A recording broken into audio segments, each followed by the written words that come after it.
वर्षौंदेखि साल ट्रेडिङले बिक्री गर्दै आएको नुन जब अर्थमन्त्री विष्णु पौडेल अर्थमन्त्रीको रूपमा आउँछन्, त्यसपश्चात चोर बाटो हुँदै अर्थात् व्यापारीको स्वार्थ पूरा हुने गरी बजेटमा एउटा बुँदा ल्याउँछन् कि अब नेपालमा नुनको कारोबार गर्नका लागि निजी सेक्टरलाई पनि खुल्ला गरिएको छ भनेर एउटा बुँदा ल्याउँछन्।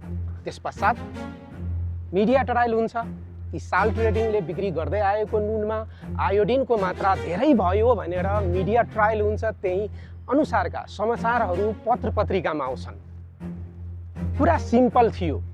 यदि साँच्चीकै साल ट्रेडिङले बिक्री गर्दै आएको नुनमा आयोडिनको मात्रा बढी थियो भने स्वास्थ्य मन्त्रालयले साल ट्रेडिङलाई कारबाही गर्दा हुन्थ्यो वा साल ट्रेडिङलाई आयोडिनको मात्रा कम गर भनेर निर्देशन दिँदा हुन्थ्यो।